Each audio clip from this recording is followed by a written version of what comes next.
Let's talk about Tata Realty and infrastructure. So certainly the investment size of the real estate has just, I call it last decade as a supernova. So last 30 years, there has been a debate between tier 1, tier 2 and tier 3 cities. You see, the organizations already know that 60% of the talent in the industry is coming from tier 2, tier 3. Let's move to the bigger, more easily understandable segment, which is residential. The question that you ask, what is the trend? People used to look at real estate as an investment. Today, they want to celebrate their life. They want to live. So COVID taught all of us. When we were lying on our bed and staring on the ceilings for hours during COVID, what we realized is we need to have a property which has a good ecosystem. So I think our tagline is that Tata Realty Infrastructure is a responsible real estate. Hey there, and welcome to Paisa Vaisa. I'm Anupam Gupta. Want to get smart with your money? We bring in top experts to show you where to invest, what financial trends to follow, and how to build lasting wealth. Ready to get smarter with your money? Hit that subscribe button for Paisa Vaisa and check out our episodes. Folks, welcome to Paisa Vaisa. I'm your host Anupam Gupta, and on today's episode, I'm thrilled. We're talking real estate, folks. Thrilled to feature for the very first time Tata Realty and Infra, but more importantly, thrilled to feature a real estate veteran who's been in the market through many cycles, Sanjay Dutt, Thank MD you. and CEO Tata Realty. Sanjay, welcome to Paisa Paisa. Thank you so much for doing this for our audience. I'm really delighted, and I should thank you for calling me over. Thank you so much. I just want to talk about your career. Like, I rarely do I find people who are in, first of all, we don't cover real estate as much as we should.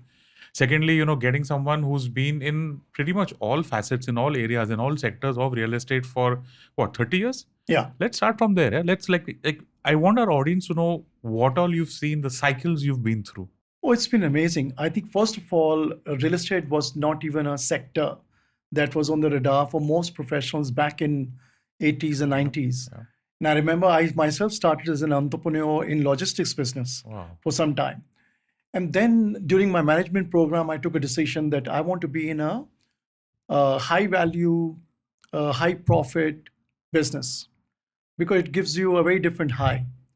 And I was having a very candid conversation with my management guru and marketing guru, Professor J.D. Singh. Okay. And we were joking about it at that time and said, the most high rewarding margin business is arms dealing.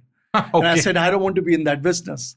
Then came the investment banking. And then, we were just talking about how the liberalization was taking place and how this country needs to develop. And during this period, actually, I mentioned that this is one area that I'm exploring. And that's how I started my journey by joining a global British firm at that point of time, who, along with their global clients who were coming to India, decided to set up a shop back in 95. And I became kind of one of the 7th employees of the company and started my career. Yeah. So you were in the consultancy side, or whatever you want to call it, for a long time, working for the best, topmost people, topmost consultants in India on real estate, and then you switched over to being on the development side. So how long were both these careers? One is still ongoing, obviously. 23 years in consulting. So Richard Ellis then, which became CBRE, about 6 years, and then 14 years in Cushman & Wakefield, 2 stints, and in between JLL. So this was just the consulting space. And my development experience started with Ascendas, now CapitaLand, and Tata Realty and Infrastructure last 7 years. How's been the transition like from being on this side of the table to the other side of the table? Life-changing. Oh, yeah? So consulting business is all about, as we call transaction-wise, deals. A 1% or 2%.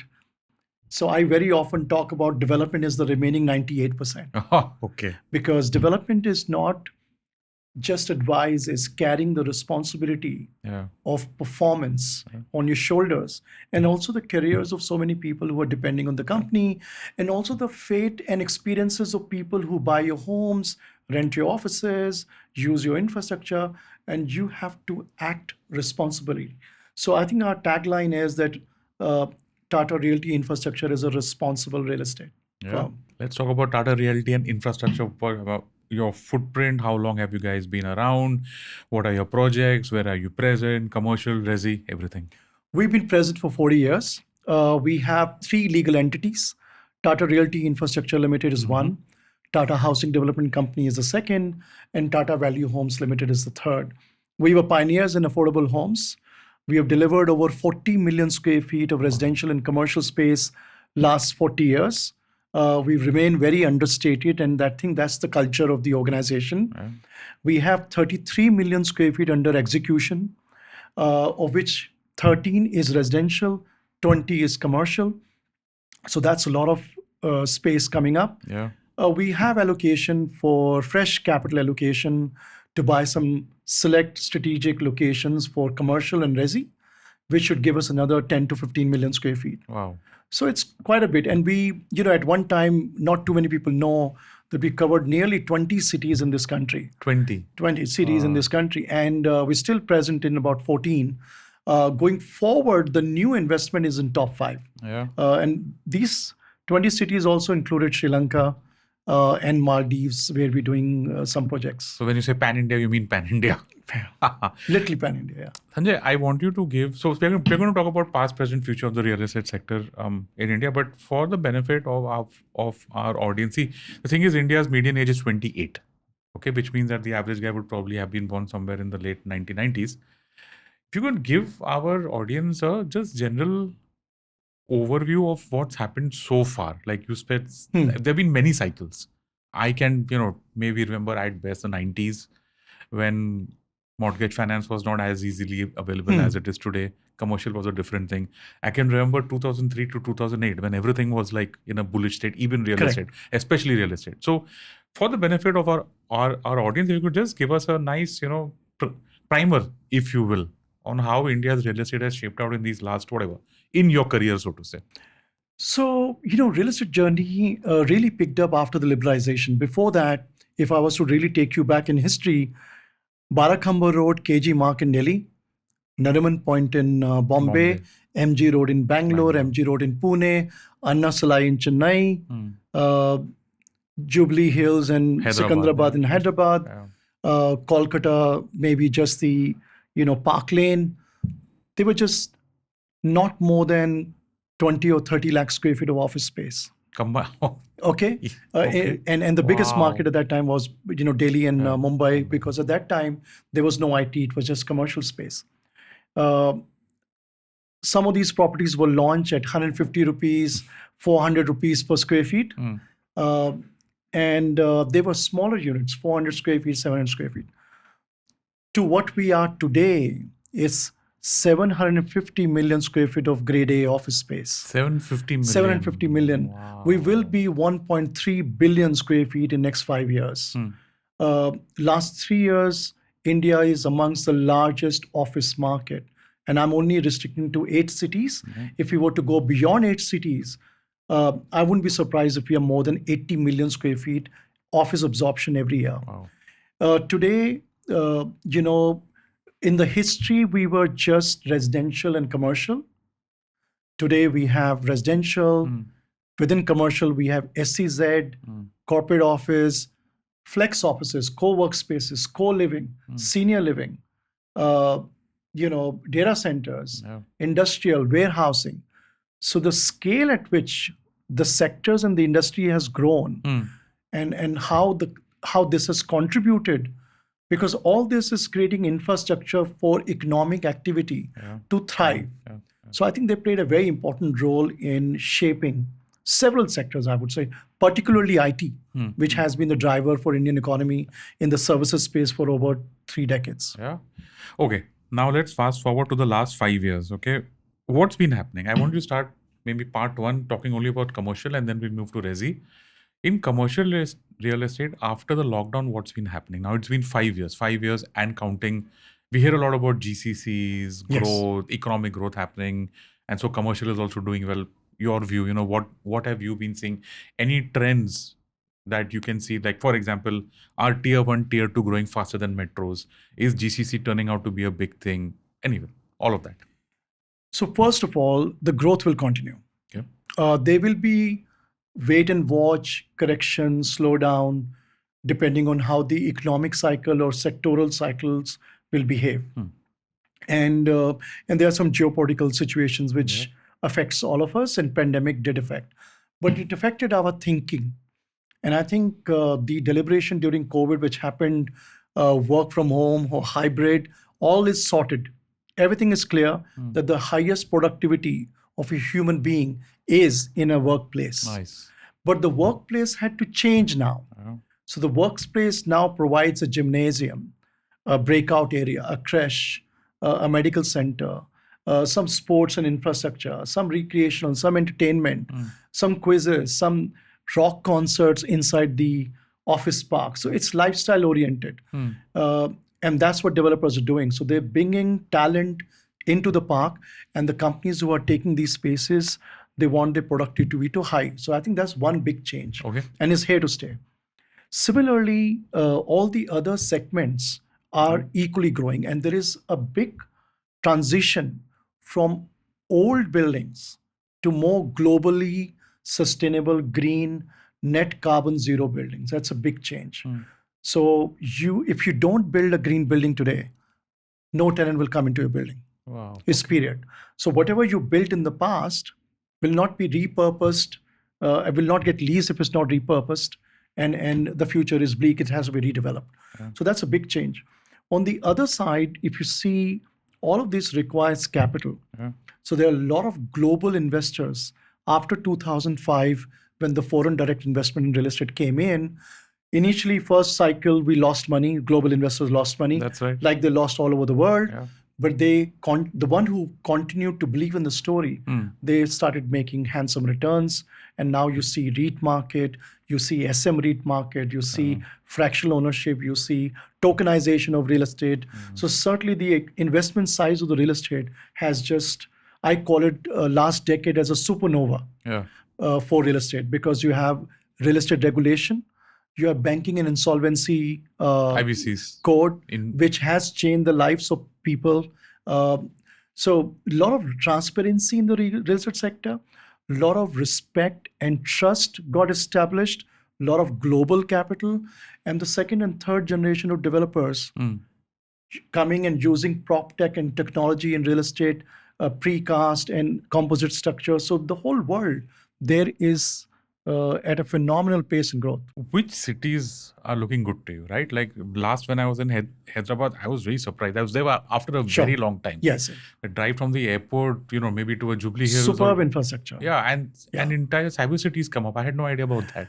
So last 30 years, there has been a debate between tier 1, tier 2 and tier 3 cities. You see, the organizations already know that 60% of the talent in the industry is coming from tier 2, tier 3. 60%? 60%. Okay. This is a general statement. It is only Tamil Nadu and Kerala where local population of talent in the IT sector is more than 65%. Wow. But all other cities, they are importing migrants and work and creating infrastructure for them. So Pune, Bombay, Hyderabad, most of the Hyderabadis have gone to actually on the West Coast anyway. So, or Calcutta is a great pool of talent, for example. Tamil Nadu is a great pool of talent. Even from UP and other places up north, there's a good source of talent, but they have very few opportunities in those markets. So I think they know that there is tier 2, tier 3, but the reason they're not going to those cities is because tier 1 cities developed on the outer periphery their own tier 2 city. That way. So Gurgaon developed Manesar, and Noida developed Greater Noida. Bangalore developed Whitefield, and Pune developed Kharadi and Hinjewadi. And then Chennai developed Sriperumbudur, Sursuri, Oragadam, and such pockets. So why go to Mysore and why go to Coimbatore if those cities are there? But today, I think there are companies which I put as pioneers. They are going to tier 2 and tier 3 cities. So the landscape next 10 years is going to change a bit, and which is a good news. It's more balanced growth. And I think there's also a hybrid culture which allows people to work from those cities and work for global companies. Okay, let's move to the bigger, more easily understandable segment, which is residential. What's happening? The same story, is how is supply shaping out? How are developers doing? How is tier 1 metros and tier 2, tier 3 cities doing? Any fundamental changes? Like one story that I heard, I think the Mahindras were here just after the lockdown. They're talking about how because of the lockdown, now people who are going out to buy a house are expecting more.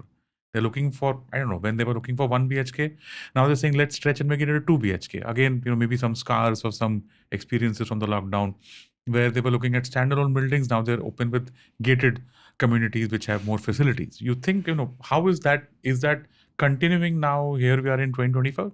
Any other trends that you'd like to talk about? Let me step back and take you into history. Our parents bought one home. Yeah. And that's where they saved all their savings to buy one. When we came in, we bought one home as an investment because we thought it's the biggest investment that we're making. But if you go back 30 years, if you had a 10,000 salary at that point of time, and if you invested 80% of the money in residential, today you would have gained a portfolio of 40 crore rupees. Wow. Where did you get that number from? Because I can tell you, if you do 100% investment, so let's say DLF project in up north, right? Is the biggest, NCR is the biggest market. Aralia started with what, 2,000 rupees per square feet. And Camellias are at? Oh, no, I don't know the numbers. Okay. I'm too scared to put the number. 35,000 plus or 40,000. That way, okay. Okay. Sure. Same thing happened in Prabhadevi. Let's say Beaumont in Prabhadevi. Yes. Was launched at 4,000 rupees. Yes. Okay. The last transaction recorded was 95,000 rupees. Wow. Where do you get that kind of And 20 years, I think. Right? Ashoka Towers in Parel was launched at 4,000. Likewise, Planet Godrej. Likewise, in Bangalore near Alsur Lake, and likewise near Adyar in Chennai, and likewise in Viman Nagar, Kalyani Nagar at 1,800 rupees. So first of all, a lot of people thought this was an investment because they didn't have money, so they borrowed money. Let's say a salaried class person took home loans. They were able to retire the loan early because their Form 16 and salaries was going up on an average at 10 to 12%. They're doing well in their jobs. Salary increases are Stable happening. job. Bonuses are happening. So they whatever, were prepaying and they were buying a second. They were buying a third. Then they were buying a second home. Then they were buying land. So, and also most of the people didn't understand equity market. So they had really no other avenue to invest. So people who did have made money, the difference today, the question that you ask, what is the trend? People used to look at real estate as an investment. Today, they want to celebrate their life. Okay. They want to live. So COVID taught all of us. When we were lying on our bed and staring on the ceilings for hours during COVID, what we realized is we need to have a property which has a good ecosystem. So the emphasis on size. So before COVID, to be able to afford a home, we were cutting the sizes of the apartment. Correct. Immediately after COVID, the sizes went up. So what was thought earlier and what happened later has completely changed. Now everybody wants club, amenities, gymnasium, entertainment, community, a sense of community and belonging, safety, security, all those, and to be able to live with their parents. If you're a large family, your sister can live in Tower A and your brother can live in Tower B, and you are independent, private, but yet close to each other. All of these things are playing at the back. Let's not forget, all of us have created wealth. And what people realized during COVID is, what am I doing with the wealth? I think we were in struggle mode 30 years ago. We continued to do well, but we were still in thinking in struggle mode. With COVID, that struggle mode stopped. And people said, let me just celebrate my life. And I think that has changed. And all the big tickets that you think, which you are now witnessing in the newspaper, 100 crore apartment, 200 crore apartment. My God, This is nothing. They have money. And it's not that they want to show off, by the way. They want to just celebrate and live their own life. And they've earned it. From there, I have to ask, if that is true, that will this country, or at least, forget country, at least the metro cities, will they only remain for luxury? I'm saying, if I'm someone who has a 25 lakh annual salary, what house can I afford now in this day and age, right? Because if I remember correctly, loan to value ratios that HDFC or whoever these large mortgage I'll give you my example. Go for it. I didn't have too much salary when I started my career. I was in Goregaon. That's where I bought my first property. Okay. Then I moved further when I could afford more, and I sold the old one and added more money. And then I moved to central Mumbai. Okay. So you, over a period of time, you reach your goal.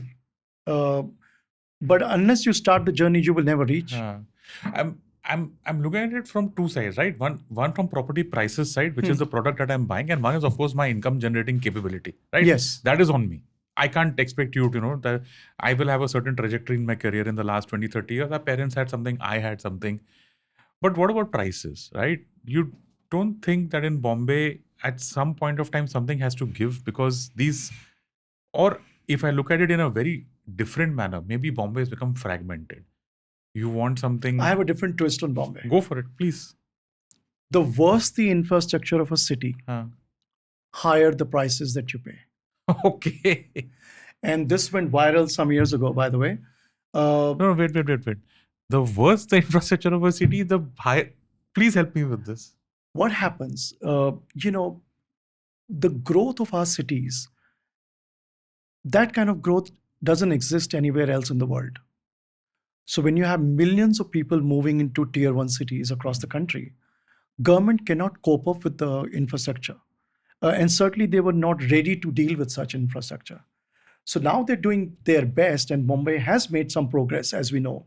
Coastal Road, Atal Setu, Metro, the works and the fireworks, but we're going vertical as a city.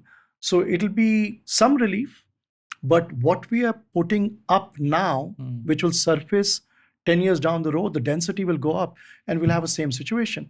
So if the infrastructure is bad, but yet it is the hub of economic activity, if the investment banker, the top 4 head is based here, if the top conglomerates, CEOs and CFOs are based here, if the best of the other global firms and banks are based here, they will like to pay a premium to be at the right place. And that's what drives the values up. But I think the moment the infrastructure goes to hinterland and the traffic and the commuting becomes easier, then it will arrest the escalation here and distribute the growth in the suburbs. So when we started building Worli Sea Bridge, and I remember quoting this almost 10 years ago, that the prices of 1 lakh rupees per square feet in Colaba and Cuff Parade will start positively impacting at Bandra, which was, by the way, 5,000 rupees per square feet. Today, Bandra is at 90,000 rupees per square feet. So the gap has reduced between, and the same way you will see the next growth in Navi Mumbai, the gap will reduce. So it has already reached Palm Beach Road at 35 to 40,000 rupees, My gosh. which was not the case a few years ago.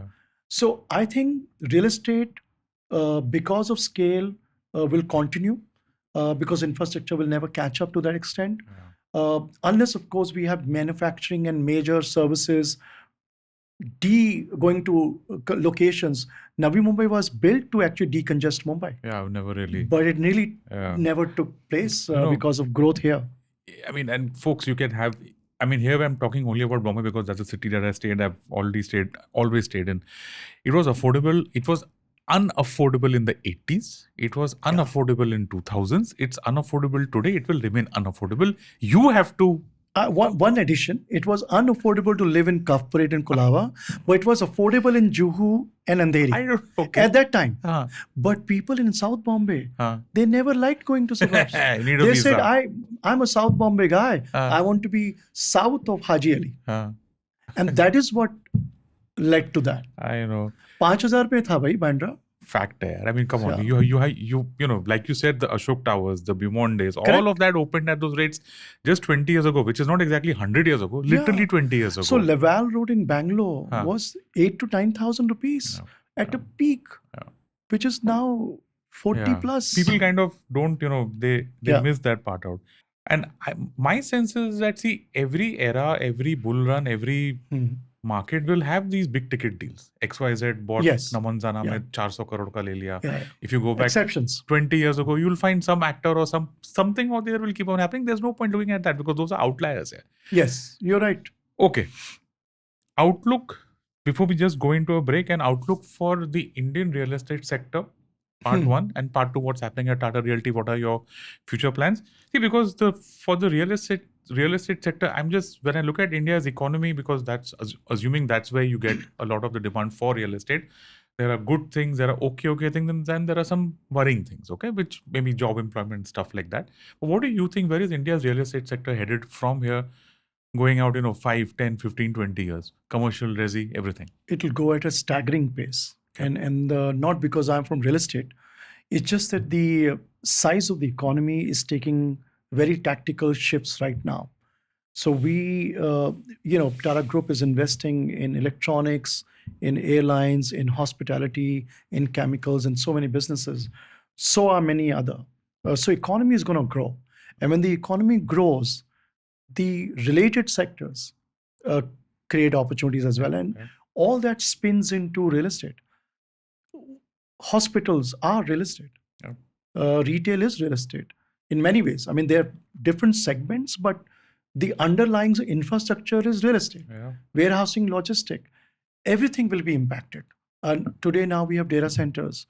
While we are a young country, but we also know a small percentage of a very large country is a very high potential for senior living, which is going to open up as a big segment. Student housing is a big segment. So I can already see that this is happening. In addition to this, the thrust from the government to open up manufacturing, which was lacking.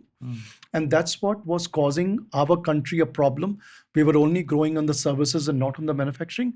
So if we address manufacturing, which means 20 more urban centers with strong economic activity will come about. So the size is going to grow. The second thing is the valuation. So we do millions of square feet, right? I spoke about office, 80 million, 30 million resi, 30 million, retail, shopping center, warehousing every year. But the valuations were low. Now the valuations are high. So the size of the market in real dollar terms is increasing. And that is what also is attracting foreign capital into it. And that is going to fuel the growth in the real estate sector. I have to ask, there are some markets which I don't understand. I thought Bombay was one of them, but when I look up north mein real estate is in its own zone. I think people just love real estate there. $1 billion of... But I think you need to see, if you really want to test the market, you have to test the secondary market. So primary market keeps going up. But when you go and sell your home and you're competing with the same developer in the same place, you're about 10, 20% off. Because there's equal amount of supply and traders there's a bit of speculation that happens. I'm going to just hold on to that, that idea that you said that there is some froth somewhere. Like if you had a pin and if there was a bubble you could see. If I were to give you the map of India, okay, I know you're a developer. You're no longer a consultant. Which area would will you take that pin and say, okay, this is where I'm going to, I can see a bubble, I would love to poke it. Oh, it's a tough question. I'm trying to be politically correct, trying to give you enough space so that you can just say north, south, east, west. यहाँ लग रहा है कि थोड़ा शायद एक आध साल में problem होने वाला है. So generally the NCR market tops the chart because it's just that they just love real estate. And also I think they are going further and further. So let's say Gurgaon. So Extension Golf Road is too expensive. Extension Road is already 20,000 plus, right? Southern Periphery, which is extension of Extension Road, is already 23 and 20s, right? Now the Dwarka Expressway, which is connected, is the hottest because the infrastructure has come about. It's coming up there, but there also the prices are 20,000 plus. So now if you want for less than 20,000, you have to go on a Sona Road corridor or Faridabad or Greater Noida, where you're still about 10 to 12,000. So if you're going further from the city or the jobs, you are likely to have less appreciation because infrastructure takes time to reach. Metro takes time, road infrastructure takes time, the sewage, water, electricity. You must have seen images of flooding in those areas. They all take time. And for some reason, it takes 10 years or so, minimum. Right? But the prices seem to assume that it's going to happen tomorrow. So it has already caught the wind of the next cycle. So now those prices will stagnate. Okay. Some people will not sell. They have the capacity to hold. Yeah. And they will just lie locked. But in the next cycle, the prices will go higher than the cycles today, which is also a reason. And for that, it's a different reason. It's not speculation. Yeah. The cost of construction is going up. The land value is going up. And therefore, your taxes, etc., add up. Cost of capital adds up. And India is a high cost of capital. So you pay, 9 to 10% for construction finance. So when you add up these inflations, there is no way the developer on Sona Road will be able to sell for less than 25,000 rupees. That's his carrying cost is only going to be. Exactly. Yeah. So now the one who's entered today, they will benefit at that cycle. Yeah. But they'll say, मैंने 1 crore में लिया था, 2 crore का हो गया, लेकिन वो 10 साल में हुआ. What double हुआ? Double हुआ. That's bad. That's yes. Okay, folks, we're going to take a small break out here, and on the other side, we're going to talk about investment in real estate. So don't go anywhere. We will be right back. Did you know Indians report nearly 800 cases of online financial fraud every day, which has resulted in losses exceeding 1,000 crores in the last 5 years? To keep you safe from such fraud, I am starting my newest podcast series, Conversation with Vigilante, an initiative by HDFC Bank. In every episode, I will feature special guests who can share expert insights on the different types of fraud, their modus operandi, and how you can protect your money. Stay safe, stay vigilant, and don't forget to tune into Conversation with Vigilante. Catch the episodes on all audio streaming platforms and V for Vigilante YouTube channel. And welcome back. Sanjay, investment in real estate, right? I mean, you've been part of so many conversations where you'll hear that residential mein kitna milta hai, 2%, 3%. Commercial also used to give, 8, 9% at one point of time. Apparently, it's coming down now also. You just give us a realistic view as to what the current state is, why it is, and what's your thoughts on that.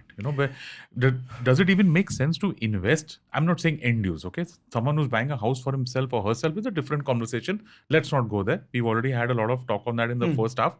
This is pure investment, which is made either for profit or rental income or whatever it is. You see, if you are, it depends on what age bracket you are in. So when you are, let's say, above 50, your goal, you've already created some assets.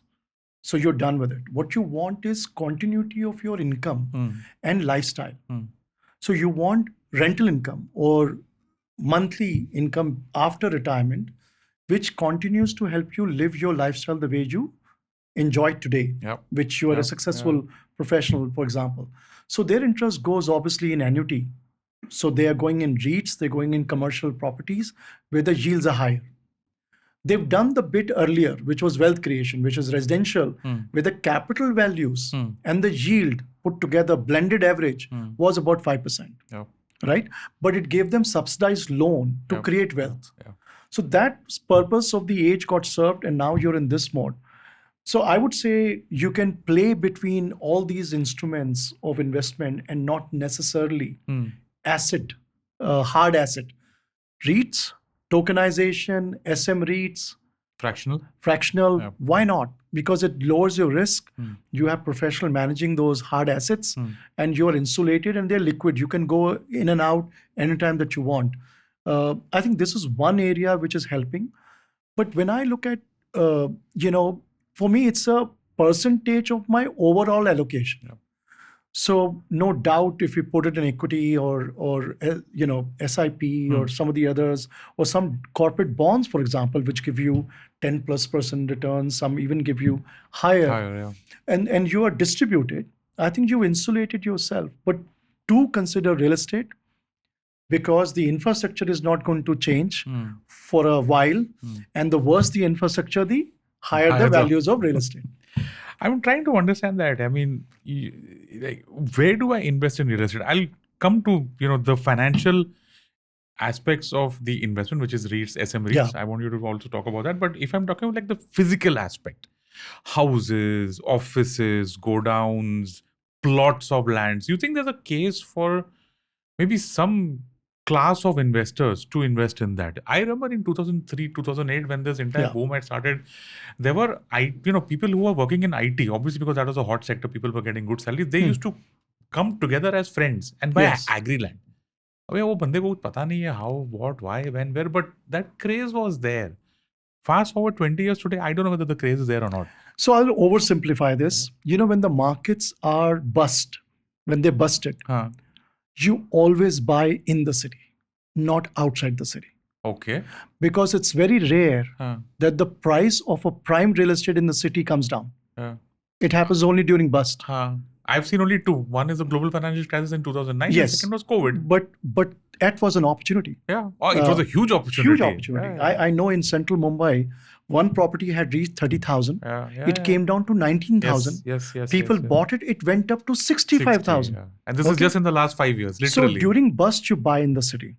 During boom, you look at the growth corridor.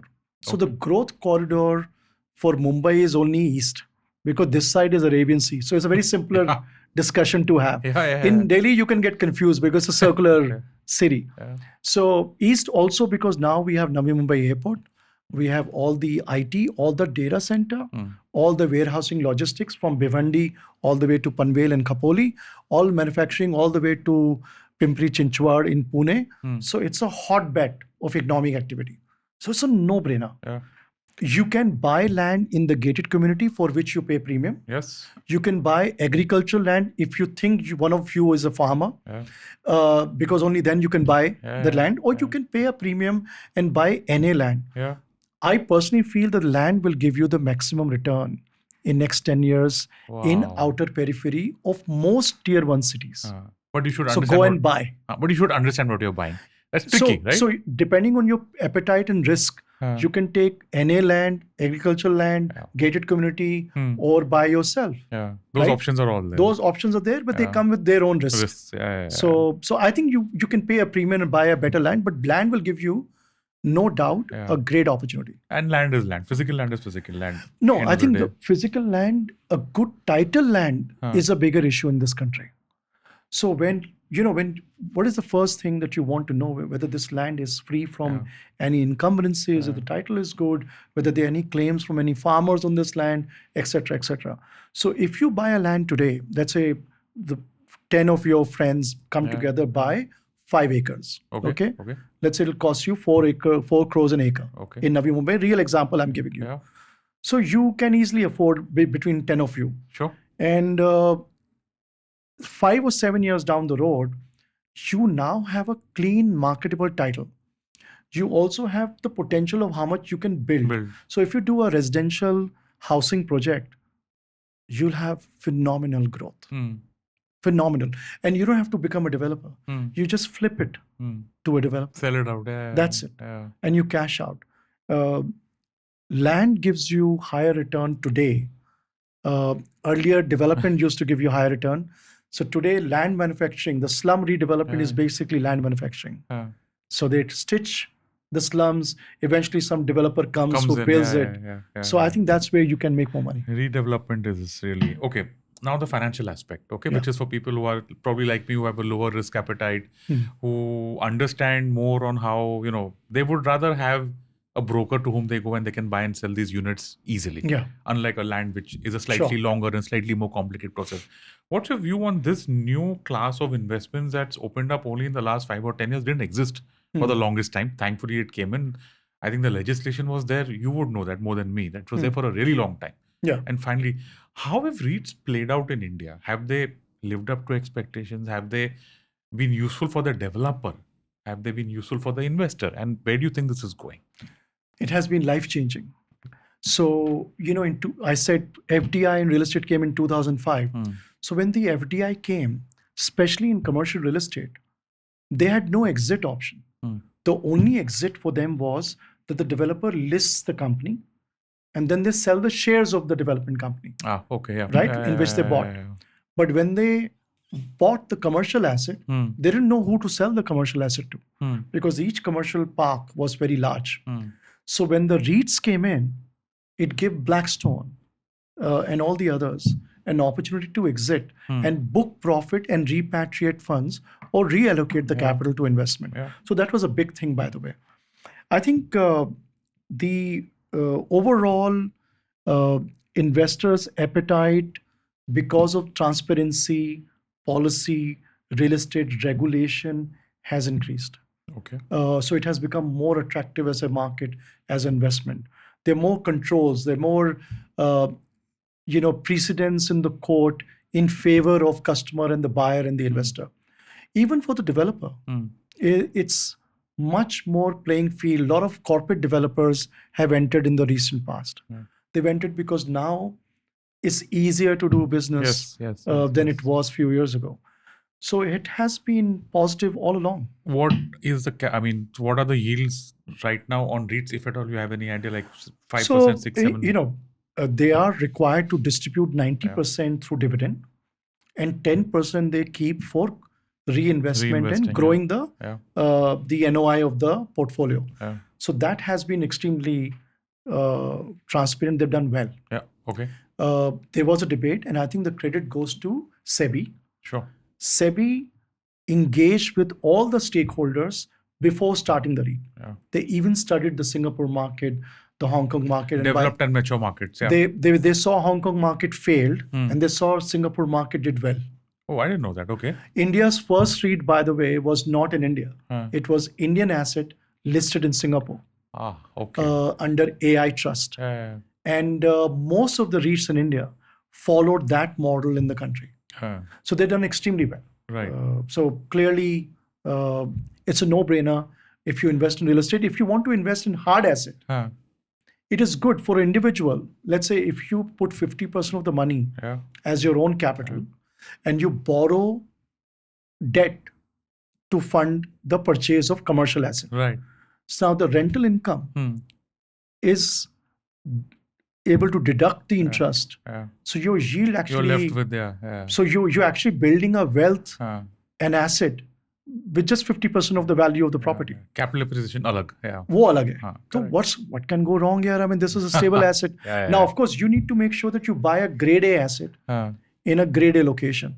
If the grade A location is too expensive, pick up a REIT. Right, obviously. Good alternative. What are SM REITs? This is a new class. It's opened up. So SM REIT, fractional ownership happened first. And I think the concern was the fractional ownership, you can just pick up any substandard asset and put it and sell it. And people don't know the risk associated with it.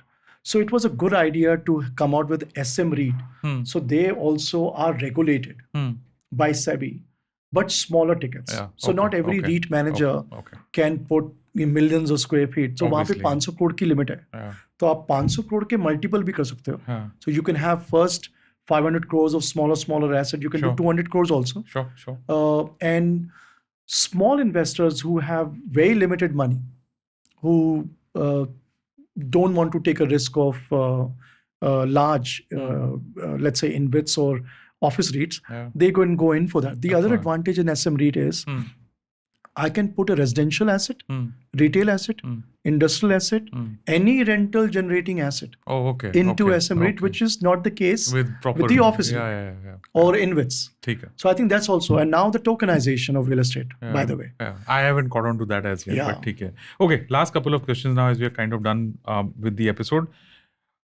Regulatory front, what's happening? RERA was, of course, RERA was a big pro-consumer change.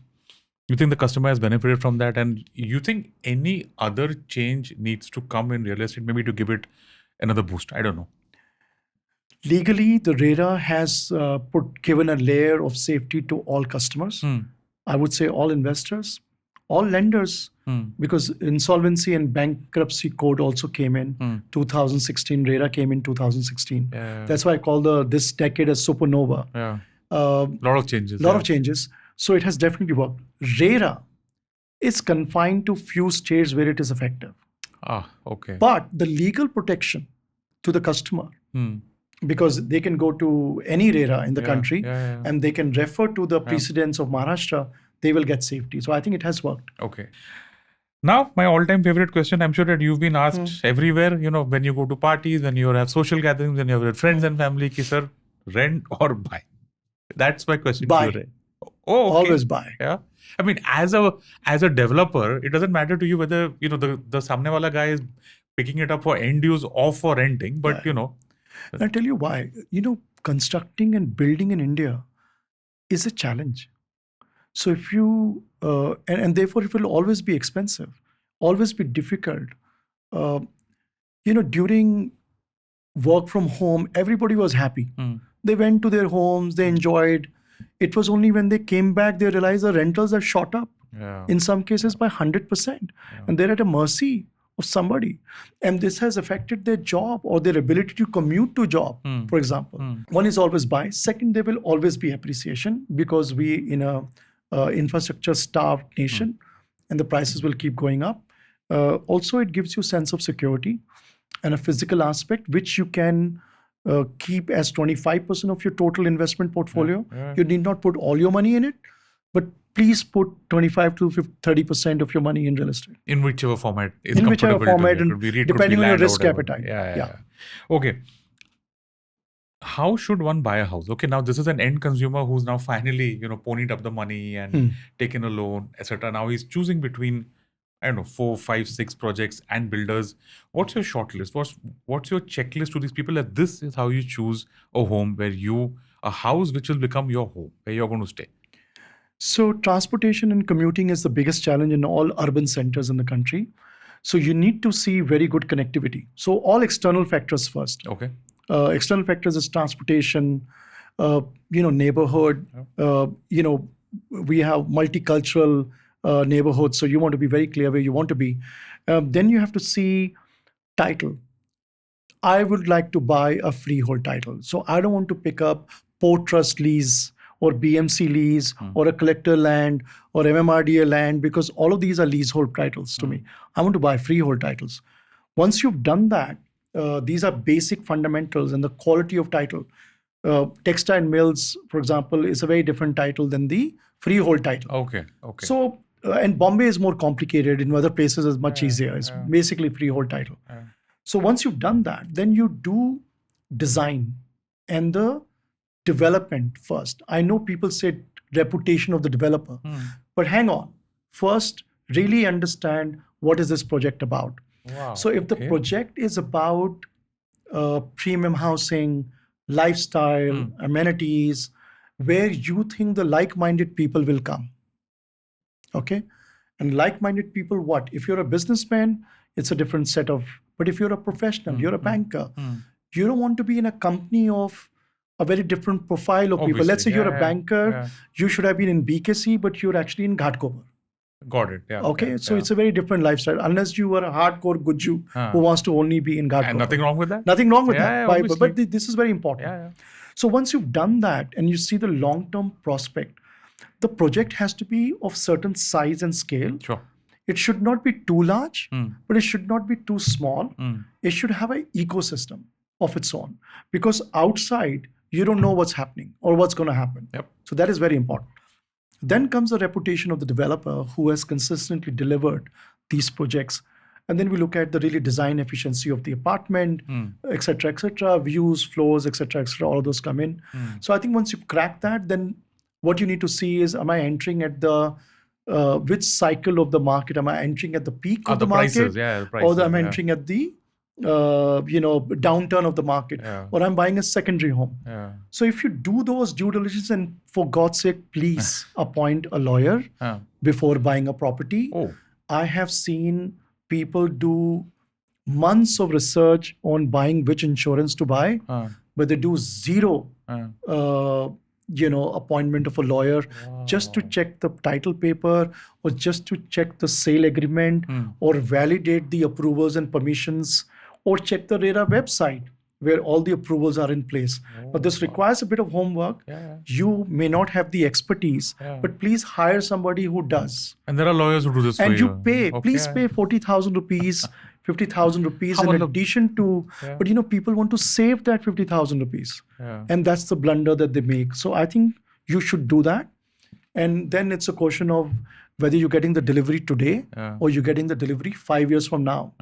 So if you, let me just finish. If it's a slum development, it basically means very dense. Okay. Because part of the land has gone for slum building. So it's a redevelopment, you're building, dense is avoided. Okay. And it is my personal fear that the firefighting and safety standards are a bit not up to the mark. I think they're getting better. But at a scale at which these cities are growing, I think we need to give some weightages to safety and security. And something which has not happened in the residential is sustainability. So all commercial buildings are platinum, LEED certified green buildings, and nobody gives a damn about residential. But I think you should. If the customer makes that change, developers will be able to. They will be forced to develop green buildings. If the demand comes up, and then instead supply. of we talking about green and not participating in it, it's just hypocritical approach. Yeah. Any projects of yours that you think fit into all the categories and check marks? We at all price points. We have approximately 3 projects in the pipeline in Mumbai. 3 in Bombay? 3, Where? 2 in. So I'll disclose it. We please. definitely in Navi Mumbai, Mulund, and Andheri West, Bangalore near the airport. Something that one should look into it. Tata is known for trust, transparency, delivery, and performance, and something that will get delivered and will be a high-performing asset. Yeah, fantastic. And I wish you and Tata Realty all the very best. Come Thank back you so much. after some time and tell us how things are doing. I like the sound now that I hear the things are generally doing good. Maybe the real estate cycle is at its peak in some markets, but longer term, it will always remain evergreen. Yes, absolutely. Okay. On that note of positivity, folks, that is a wrap on this episode of Paisa Vaisa. My guest, Sanjay Dutt, MD and CEO, Tata Realty and Infra. Sanjay, thank you so much for doing this for our audience. Lovely. Thank you so much for calling me. Thank you. Folks, as always, please like, subscribe, share to this podcast. All the buttons are down there. Thank you very much.